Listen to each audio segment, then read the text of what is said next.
As this year's tax filing season approaches, I'm aware that many real estate investors have an incomplete understanding about depreciation on rental investments. The majority of investors believe that rental properties must be depreciated over 27 and a half years. And I think the reason for this is that it's the default number used by the majority of tax accountants. While this is fine and legal by IRS standards, you can choose a different method that is also approved by the IRS and maximize your depreciation. The choice is yours. Many real estate investors.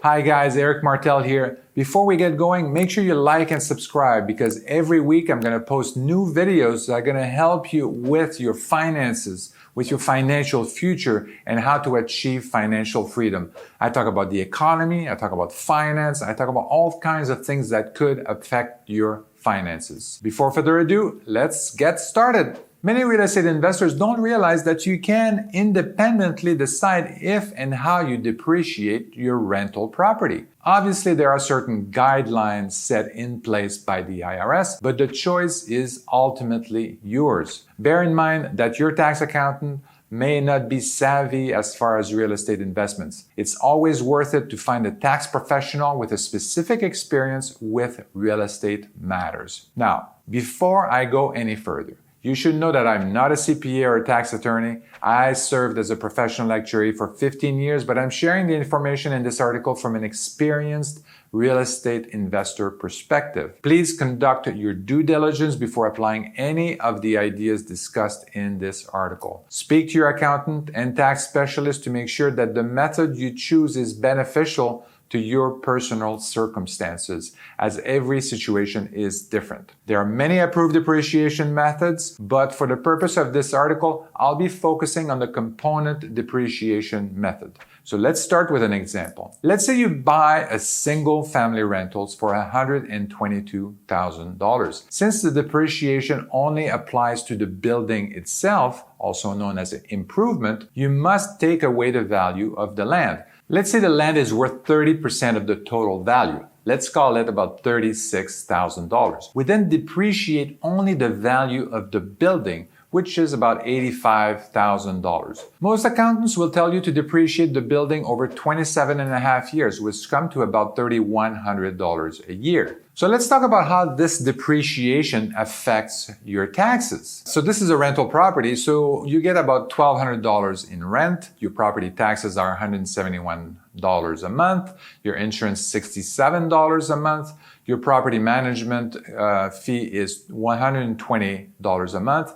Your net operating income is $842. Your interest payment on your mortgage is $466 a month. So your total income, as far as the IRS is concerned, is $376. So your gross income for the year would be $376 times 12 or $4,512. But to calculate your taxable income, you would take away the $3,100 of depreciation as an actual expense. So you would pay taxes on $4,500 minus $3,100. So you would pay taxes on $1,400 instead of $4,500. Well, that's not bad. Now you might be asking yourself, how can I maximize my depreciation to take my taxable income on these buildings all the way down to zero? And while we're at it, can I even increase that depreciation in such a way that I can reduce my overall taxable income? So how does this depreciation affect your tax bottom line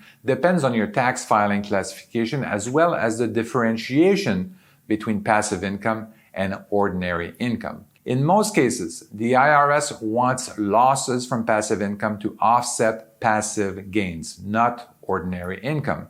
In other words, your passive income losses cannot offset your ordinary income from your W-2 job. As usual, there are exceptions to these rules, and much depends on how the IRS categorizes you as a real estate investor. So most taxpayers would fall in the category of real estate investors. These are individuals typically have a full-time job, They purchase investment properties with the intent of holding it or producing a gain. Income and losses from these taxpayers are considered passive. As such, that passive income can only offset ordinary income up to $25,000 roughly. There are, again, rules around that. So real estate professional is a special category of taxpayers. To qualify as a real estate professional, you must spend at least 750 hours each year in the real estate business.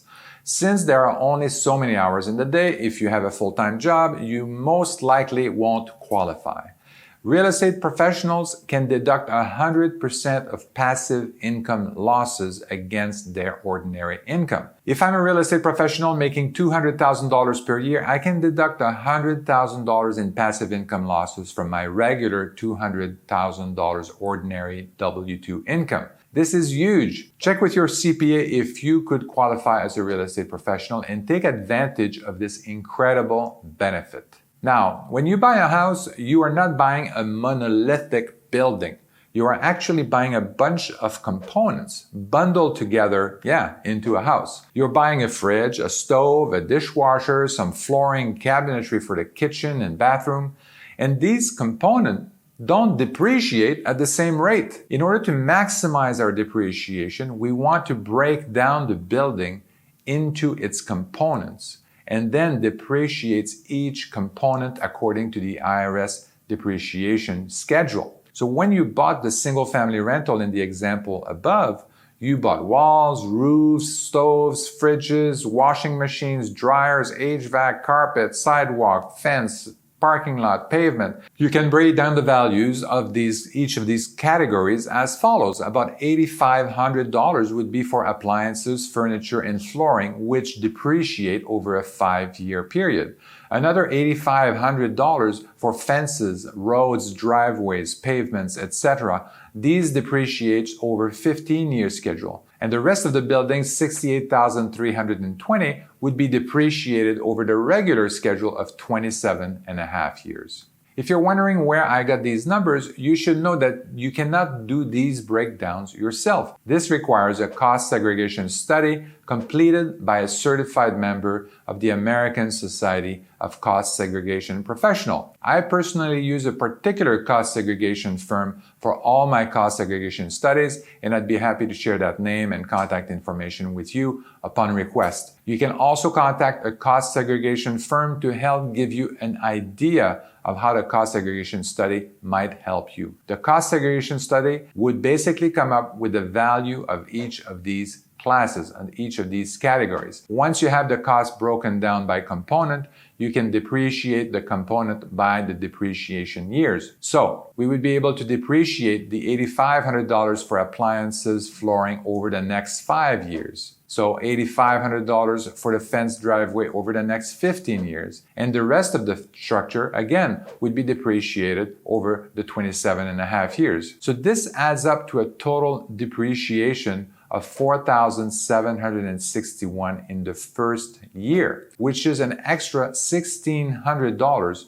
from the standard depreciation. If you think this is pretty good, there's even more coming up. The tax reform of 2018 ushered in some significant changes to the tax code by allowing any building component with a tax recovery period of 20 years or less to be eligible for 100% bonus depreciation. This means that if you use the same house we used in the example above, you would be able to capture $19,500 of depreciation this year. You remember that 2022 is the last year you can take advantage of this 100% depreciation bonus. Next year, it will drop to 80%. You can see the stark differences between the three methods of depreciation. On one hand, we have the standard depreciation, that gives us about $3,100 in depreciation a year over the next 27.5 years. You can also do the accelerated depreciation, when the components that have a 5-year depreciation schedule would be depreciated over 5 years.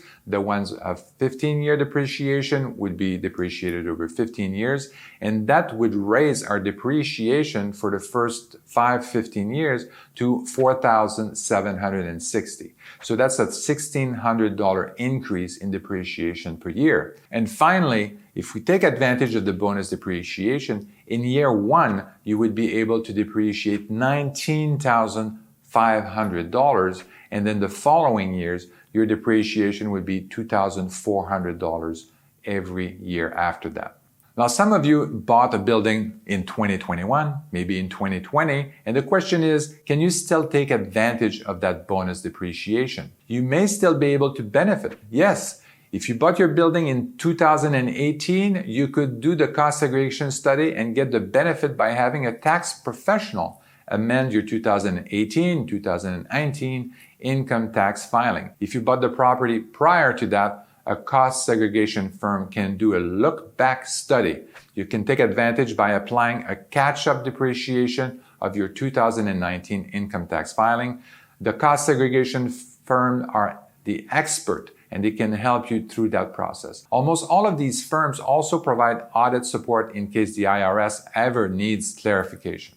Depreciation is typically something that most real estate investors leave up to their CPA. As you can see, there are tremendous tax benefits to using the component depreciation method, whether you're a real estate investor or a real estate professional. But keep in mind that standard depreciation might be right for your individual circumstances. However, with the tax reform of 2018, you deserve to know how your tax liability could be favorably offset by using an accelerated depreciation method on acquired property components. I recommend that you consult with your tax professional at this time to discuss your options. I hope this was helpful. Make sure you like and subscribe because every week I'm creating videos that are going to help you save money, save taxes, and achieve financial freedom. See you next time.